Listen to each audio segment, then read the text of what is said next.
사부인 이런 걸 어른들이 정해줘야 상견례를 하는 거잖아요. 여자는 결혼하면 바로 애 낳고 일을 그만둬야죠. 애 키우고 남편 뒷바라지하면서 사는 게 여자의 역할 아니겠어요? 곱게 키운 딸이 그런 일을 할 준비가 되어 있어야죠. 전세로 시작하지 말고 아예 집을 사서 안정감을 가져야 해요. 생활이 애들의 미래와 직결되니까요. 애 낳고 맞벌이 하는 건 상황에 맞춰서 조정하는 거죠. 요즘은 맞벌이를 하는 게 당연해요. 모든 걸 다 갖추고 결혼하는 젊은이들이 몇이나 되겠어요? 아, 귀한 딸이라고 말씀드렸는데 귀하면 일을 못 하나요? 엄마, 왜 그러세요?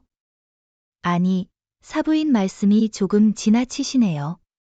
남자 쪽에서 부담해서 오는 것도 아닌데 며느리를 애 낳자마자 일 시키려고 하시면 어떻게 제가 애를 시집 보내겠어요? 엄마, 애 낳고 좀 쉬다가 다시 일하려고 했어. 우리 사위 직업도 좋은데 왜 네가 일을 해야 해? 내가 너를 그렇게 공주처럼 키웠는데 사부인은 아까부터 계속 제 말에 반박하시는데 제가 남편 없이 혼자 나왔다고 무시하시는 건가요? 오늘 이야기의 주인공은 70세 한정희 씨입니다. 결혼 10년 만에 어렵게 얻은 외동아들을 결혼시키는 과정이 이렇게 힘들 줄은 상상도 못했습니다. 다른 사람들도 다 이런 과정을 거쳐서 자식들을 시집장가 보내는지 궁금했습니다. 상견례를 하고 나니 도저히 이런 방식으로 아들을 결혼시킬 수 없을 것 같았기 때문입니다. 아들은 3년 동안 사귀던 여자친구와 최근 결혼하겠다고 한 씨와 남편에게 알려왔습니다. 한 씨 부부는 아들의 여자친구를 몇 번 만나보았는데 그녀는 차분하고 예뻐서 마음에 들었습니다. 게다가 늦게 본 자식이라 한 씨 부부는 벌써 70대가 되어 아들의 결혼 소식이 반가웠습니다. 그래서 설레는 마음으로 상견례를 기다렸습니다. 그전까지는 사돈 될 사람을 만나본 적이 없었고 그저 바깥사돈이 안 계신다는 소문만 들었을 뿐이었습니다. 그런데 결혼 이야기가 나오기 전에 미리 어떤 사람인지 알아볼 걸 뒤늦게 후회했습니다. 하지만 한편으로는 상견례 때라도 알아서 다행이라는 생각이 들었습니다. 요즘은 상견례를 안 하는 사람도 있다는데 그랬다면 두고두고 후회했을지도 모른다는 생각에 등줄기가 오싹해졌습니다. 아빠랑 엄마랑 모아둔 돈이 좀 있어? 아, 돈이요. 그래, 너 결혼할 때 주려고 모아놨지? 아니에요. 저도 모아둔 돈 있어요. 그래, 그러니까 그거랑 같이 보태서 집 구해야 할 거 아니야? 너 원룸에서 신혼 시작할 순 없잖아. 감사합니다. 2억 5천만 원이야. 마음 같아서는 아파트 한 채 사줬으면 좋겠는데. 아니에요. 이걸로 충분해요. 아들은 직장 생활하며 1억 조금 넘게 모았다고 했고 한 씨가 준 돈을 합쳐서 아파트 전세를 구하겠다고 했습니다. 무리하게 대출받아 집을 사면 요즘의 이자도 너무 높아서 갚기 힘들 거라고 했습니다. 전세부터 시작해서 돈을 모아 조금씩 넓혀갈 거라고 했습니다. 그래도 한 씨와 아들의 돈을 합치면 3억 5천이기 때문에 며느리 쪽에서 조금만 보태면 작은 아파트를 살 수 있을 것 같았습니다. 미나도 모아둔 돈이 좀 있겠죠? 아들과 며느리가 동갑이니까 직장 생활한 지도 몇 년 되었을 테니 말이에요. 아, 미나는 3천만 원 정도 있다고 하더라고요. 그러니 안사돈은 다 합쳐서 3천만 원밖에 없다는 말이네요. 속물처럼 굴고 싶지는 않았지만 그래도 어느 정도는 보탬 줄 알았습니다. 뭐 그런 게 뭐가 중요하냐고 남편이 한마디 했습니다. 안사돈도 혼자서 딸 키우느라 고생 많이 하셨겠지. 한 씨는 조금 찜찜했지만 고개를 끄덕였습니다. 그래, 가구도 드리고 하려면 전세도 나쁘지 않지. 그리고 몇 주가 지나 아들이 전셋집을 구했다고 알려왔습니다. 결혼 전에 살림을 미리 합친다고 했습니다. 한 달 뒤에 입주한다고 아들이 말했습니다. 살림살이는 천천히 채워 넣기로 했습니다. 상견례는 어디서 할 거야? 미나가 알아보고 있어요. 근데 경기도로 오실 수 있으세요? 경기도 의정부에 거주하고 있는 안사돈. 알았어. 가깝게 하자. 혼자 올라오시려면 힘들 거 아니야. 그런데 상견례 때 부모님들끼리 선물을 주고받는다고 하더라고요. 한 씨는 처음 듣는 소리였습니다. 선물. 요즘 상견례에서 선물도 주고받나? 미나가 그러더라고요. 그래서 장모님도 준비하실 것 같아서 혹시나 해서 여쭤보는 거예요. 저희만 빈손으로 가면 민망할 수 있으니까요. 그건 그렇네. 알았어. 갑자기 고민되네. 한 씨도 그에 대해 아는 게 별로 없었기에 주변에 물어봤습니다. 선물.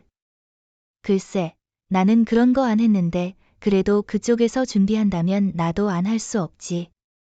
그럼 홍삼 같은 거 어때?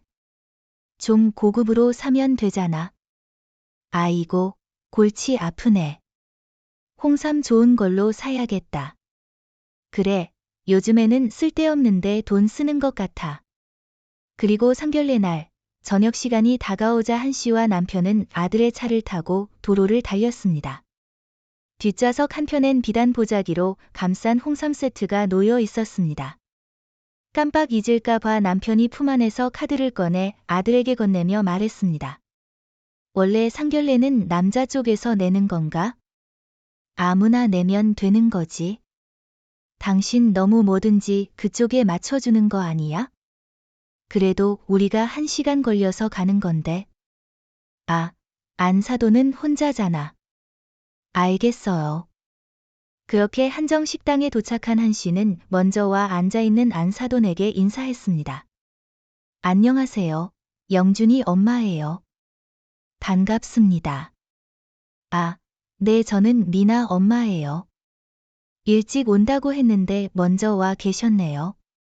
아, 집이 요 앞이라서요. 오시느라 고생하셨어요. 이거 별거 아니지만 받으세요. 자리에 앉기도 전에 안사돈이 검정 비닐봉지를 내밀었습니다. 한 씨는 의아한 표정으로 봉지를 건네받으며 말했습니다. 이게 뭔가요? 상견례 선물이요. 그래도 처음 뵙는 거니까 이런 거 주고받아야 한다고 하더라고요. 아, 네, 사부인도 이거 받으세요. 한 씨도 가져온 보자기를 내밀었습니다. 그리고는 손에 들린 검정 봉지를 바라보았습니다. 도대체 이게 무엇인가 당황스러웠지요. 비닐봉지에 선물을 받아본 것은 처음이었습니다. 봉지를 살짝 벌려 안쪽을 보니 지퍼백에 담긴 빨간 음식이 보였죠. 김치예요. 제가 직접 담근 거, 제가 김치 진짜 맛있게 하거든요. 가져가서 드세요. 한 씨도 할 말을 잃었고 남편도 조금 당황스러운 눈치였습니다. 안사돈의 표정만 해맑아서 어떻게 반응해야 될지 모르고 서 있었습니다. 아이고, 감사합니다.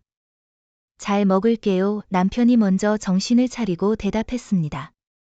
한 씨는 봉지를 옆에 있는 의자 위에 올려놓고 앉았지만 도대체 이해가 가지 않았습니다. 충격에서 아직 헤어나오질 못했죠. 김치까지는 그렇다 치더라도 김치통에 담은 것도 아니고 봉지에 담은 채로 주는 것은 성이나 예의 문제가 아닌가 싶었습니다. 예비 며느리인 미나를 쳐다보았지만 이상하다고 느끼지 못하는 표정이었습니다. 남편도 헛기침을 하며 옆에 앉았습니다. 다들 자리에 앉자 음식들이 하나둘 나오기 시작했습니다. 한 씨도 선물은 있기로 했습니다. 그래도 다르게 생각하면 정성이 담긴 음식을 직접 해서 가져온 것이니 좋게 생각하자 해서 자신을 설득했습니다. 우리 미나요. 제가 정말 귀하게 키웠어요. 아빠 없다고 남한테 손가락질 안 당하게 하려고 제가 아주 공주처럼 키웠어요. 그러니까 결혼해도 우리 딸 귀하게 대해주세요. 영준이 너도 알겠지. 그러며 한 씨는 또다시 황당한 기분이 들었습니다. 보통은 서로 우리 자식 잘 부탁드립니다. 하는 게 정상이라고 생각했는데 딸을 귀하게 대하라는 말을 하다니요. 그렇게 따지면 자신의 아들도 마찬가지였습니다. 갖은 노력 끝에 어렵게 얻은 외동아들인지라 자신들에게는 무척이나 귀했죠. 누구 자식인들 그렇지 않겠습니까? 그러며 저희 아들도 부족하지만 잘 부탁드립니다. 우리 영준이는 제가 제 자식처럼 생각해요. 그래서 그런데요. 저도 얘네 집 근처로 이사할까 봐요. 아, 이사를요. 요즘 제가 무릎도 아프고 허리도 아파서 일도 못하는데 병원도 다니고 하려면 데려다 줄 사람도 필요하고요. 우리 아들 같은 영준이가 가까이 살면 너무 좋을 것 같아요. 그리고 또 애도 낳으면 손주 봐줄 사람도 가까이 필요하잖아요. 아들을 보며 말을 잇는 안사돈, 그리고 그런 안사돈을 보는 한 씨의 표정은 이상했습니다. 무슨 이런 사람이 다 있나 싶은 표정이었죠. 남의 아들을 부려먹겠다는 소리를 저렇게 아무렇지도 않게 하나 싶었습니다. 그러세요. 그래도 병원 가고 하시려면 자식이랑 가까이 사는 게 좋죠. 남편은 한 씨보다 너그러운 듯 보였습니다. 괜히 자신이 예민한가 싶었습니다. 그럼요. 그나저나 사부인은 이번에 구한 전셋집 가 보셨어요? 아니요, 아직 말만 들었어요. 다음 달에 들어간다고. 아, 그러셨구나. 저는 집 구하러 다닐 때 부동산에 같이 다녔거든요. 제가 골라준 거나 마찬가지예요. 그래도 집은 어른이 봐야 더 잘 아니까 아들에게서 전해 듣지 못한 말이었습니다. 그런데 다음 말이 한 씨를 황당하게 했습니다. 근데 왜 전셋집으로 가는지 모르겠어요. 사부인도 그렇게 생각하지 않으세요? 그건 한 씨도 처음엔 작은 집이라도 샀으면 했으니 할 말은 없었습니다. 영준이한테 들었어요. 돈 좀 더 모아서 이사한대요. 둘이 버는데 금방이죠. 뭐 한 씨가 그렇게 말하자 안사돈이 놀라며 대답했습니다. 둘이요. 그럼 애는 안 낳아요? 한 씨는 어리둥절했습니다. 어째서 애기 이야기가 튀어나온지 모를 노릇이었습니다. 아니, 일은 나이도 아닌데 얼른 애 낳아야죠. 그러려면 여자가 어떻게 일을 해요?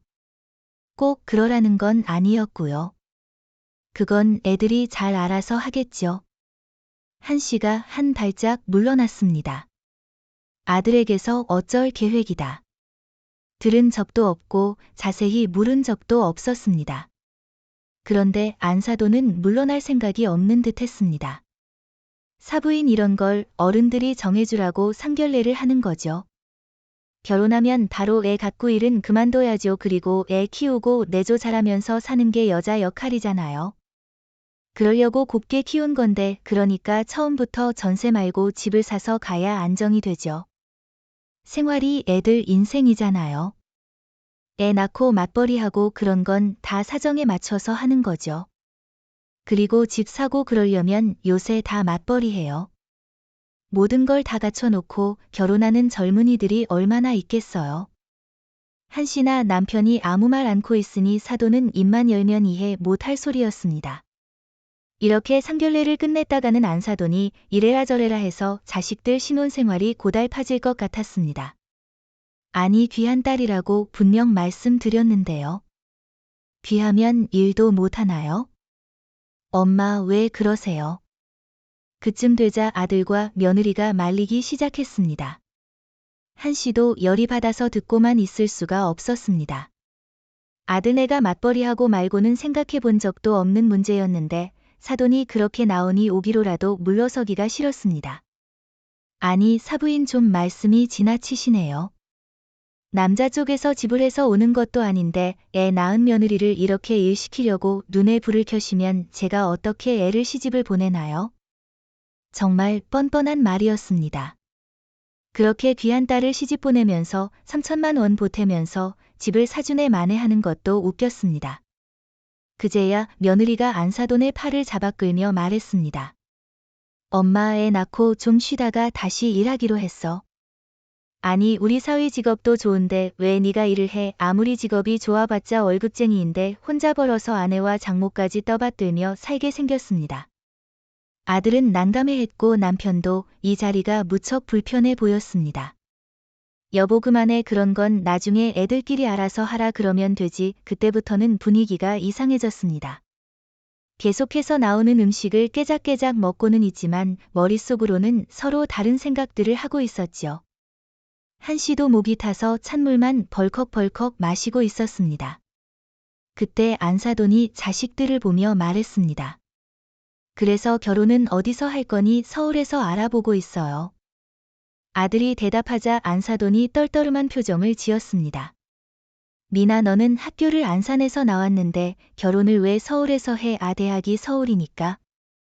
지금 친한 친구들 거의 다 대학 친구들이야. 그리고 직장 동료들도 있고. 옆에서 남편이 한숨을 쉬었습니다. 한 씨도 답답했습니다. 아들의 결혼 생활이 순탄치 않을 듯하니 벌써부터 걱정스러웠죠. 자세한 건 애들 보고 알아서 하라고 하죠. 우리가 결혼하는 게 아니니까요. 저희는 그냥 애들이 정한 대로 하려고요. 한 씨도 애써 좋게 이야기를 했습니다. 하지만 안사돈은 그 말에 오히려 화가 난 듯 했습니다. 아무래도 사부인이 저를 무시하는 것 같아서 기분이 그렇네요. 그러자 남편이 오히려 당황해서 대답했습니다. 무엇이라니요? 그럴 리가요. 아니, 혹시 제가 남편 없이 혼자 나와서 그러시나요? 제가 무슨 말만 하면 애들 말에 따르자, 알아서 하게 하자 이러시고 왜 저는 의견도 못 내게 하세요? 아니요. 그런 거 아닙니다. 오해하지 마세요. 그냥 요새 젊은 사람들이 잘 아니까 집사람이 그렇게 말씀드린 거예요. 남편이 좋게 분위기를 풀어보려고 노력했습니다. 한 씨는 어이가 없어 입을 벌리고 있다가 아들을 쳐다보았는데 아들의 표정이 굉장히 어두웠습니다. 아들도 상견례 전에 한 씨처럼 설레어했는데 이런 분위기가 되자 기분이 좋을 리가 없었습니다. 한 씨가 그런 아들을 보고 화를 눌렀습니다. 자신이라도 맞춰서 상견례를 잘 끝내야 할 것 같았죠. 죄송해요. 그런 뜻은 아니었어요. 의견 말씀해 주시면 저희도 같이 의논할게요. 그래서 속쓰린 사과를 했습니다. 이렇게 아들의 결혼의 출발을 망치고 싶지는 않았습니다. 그리고 그때부터는 안사돈이 뭐라고 해도 내내 하고 말았는데 식사 자리가 무척이나 괴로웠습니다. 상견례가 아니라 기선제압을 하려고 나왔는지는 모르겠지만 그 입에서 나온 말들이 죄다 헛소리였습니다. 당신보다 나이가 못해도 10살은 많아 보이는데 몇 년생이시냐? 우리 딸은 설거지도 안 시켜봤으니 설거지는 사위가 해라. 명절엔 차라리 다 같이 만나자. 한 씨와 남편은 그저 허허 웃고 앉아 이 시간이 빨리 지나가기만을 기다렸습니다. 그리도 드디어 식사 자리가 끝이 나자 안도의 한숨이 나왔습니다. 한 씨도 자리에서 일어나 의자에 올려두었던 검은색 봉지를 챙겼습니다. 짐을 챙겨 나가자 카운터에서 아들이 계산을 하고 있었고 그 모습을 옆에서 지켜본 안사돈이 다시 한번 입을 열었습니다. 오늘 밥을 우리 사위가 사네요. 저는 사돈 어른이 한턱 쏘는 줄 알았는데 원래 상견례에선 시아버지가 내는 거잖아요. 그러면서 웃는데 계산을 하던 아들까지 당황한 모양이었습니다. 이제 애 낳고 살려면 돈 많이 들 텐데 아껴야죠. 이제 영준이 돈은 영준이만의 것이 아니잖아요. 우리 미나 돈도 되니까. 어이가 없었습니다. 도저히 참을 수 없어 한 소리 하려는 한 씨를 또다시 남편이 붙잡아 말렸습니다. 지금까지 잘 참아놓고 왜 그러냐 하는 눈치였죠. 제 카드예요. 아들이 계산만 한 겁니다. 어머, 그래요. 그럼 잘 먹었습니다. 눈앞이 깜깜했습니다. 이렇게 하나하나 꼬투리 잡는 장모와 가까이 살게 될 아들이 벌써부터 딱했습니다. 아들이 한 씨 부부를 집에 내려다주고 자신의 집으로 돌아갔습니다. 그렇게 집 안으로 들어온 한 씨와 남편은 한동안 대화가 없었습니다. 한 씨는 식탁 위에 검정 비닐봉지를 올려놓았습니다. 봉지를 열어보자 지퍼백 안에 있던 김치 국물이 새었는지 봉지 안이 빨간 국물로 흥건했습니다. 아들의 차에 흘리지 않은 것이 천만다행이었습니다. 싱크대에서 김치를 꺼낸 한 씨가 김치통에 옮겨 담으며 말했습니다. 이런 경우가 있어. 그제야 남편이 대답했죠. 좋게 생각해. 그래도 성의가 있잖아. 그렇게 솜씨가 좋다니까 나중에 맛이나 보자고. 난 그래도 먹기 싫어. 우리 무시하는 거 같잖아. 그쪽에서 선물이 어쩌고저쩌고 해서 내가 얼마나 고심해서 골랐는데 그 비단 보자기도 내가 따로 산 거라고. 다 좋은 게 좋은 거라고 생각해. 그래도 집에서부터 챙겨온 정성이 있지. 누군 집에서부터 안 가져갔나. 당신이 안사돈이랑 싸워서 뭐하게 결혼을 우리가 하나. 애들이 하지. 그런 게 아닌 거 같으니까. 그렇지, 애들 사는데 근처로 이사까지 간다는데 말하는 거 들어보면 완전히 우리 아들을 데릴 사위 들인 사람 같잖아. 나중에 진짜 애들 신혼집에 눌러 살 계획 아닌가 싶어 애들 봐준다는 핑계로 설마 그렇게 써 계산할 때도 말이야. 그게 무슨 예의야. 도대체 당신이 한턱 쏘는 줄 알았다고 무슨 회식해. 그게 사돈한테 할 말이야. 아이고 됐어. 잘 끝났으니까 됐지. 나머지는 애들이 알아서 하겠지. 한 씨는 그래도 속상했습니다. 다른 사람 일도 아니고 하나밖에 없는 아들 인생이 달린 일이니 말이죠. 그리고 예비 며느리에게도 실망이 이만저만이 아니었습니다. 엄마가 그러면 옆에서 좀 말리던가 해야지. 뭐가 잘못된지도 모르고 멀뚱멀뚱한 씨는 애써 화를 가라앉혔습니다. 며칠이 지나도 아들에게선 별말이 없었습니다. 그런 것을 보니 상결례가 결혼에 영향을 주진 못했던 모양이었습니다. 이미 집도 얻었고 결혼 날짜도 이르게 잡았기 때문에 이제 와서 엎어질 일은 없어 보였습니다. 결혼이 그렇게 단순하게 물을 수 있는 일은 아니지만 분하긴 했습니다. 그러던 어느 날 아들이 며느리와 함께 한 씨네 집에 방문했습니다. 여기 청첩장 이렇게 나올 예정이에요. 샘플 보여드리려고 가져왔어요. 그래 예쁘다. 바로 이달 뒤가 결혼이었습니다. 선남선녀. 그런데 며느리가 예물 얘기를 꺼냈습니다. 그것도 남편과 이야기한 적이 있었습니다. 그래 언제 한번 같이 가서 고르자. 미나 너 편한 시간에 자신들이 보는 것보다 가질 사람이 보는 게 더 좋겠죠. 그런데 그때 며느리가 가방에서 웬 종이를 꺼냈습니다. 그리고 이거 저희 엄마가 드리라고 한 씨가 종이를 건네받고 읽어보니 무슨 시계 가방 이런 목록들이 적혀 있었습니다. 이게 다 뭐냐. 결혼할 때 주고받아야 하는 거라고. 아들도 처음 듣는 이야기인지 놀란 표정으로 한 씨의 손에 들린 종이를 가져가서 훑어보았습니다. 참 속이 답답했습니다. 3천만 원으로 딸 결혼시키면서 아주 뽕을 뽑으려 하는구나 생각했죠. 한 씨가 말이 없으니 며느리는 안절부절 못했습니다. 며느리의 뜻은 아니겠지만 저렇게 엄마 뜻대로 자기 생각이 없는 것도 잘못이라면 잘못이었습니다. 나랑 잠깐 얘기 좀 해. 엄마 아빠 잠시만요. 그때 아들이 조용히 미나를 데리고 작은 방으로 들어갔습니다.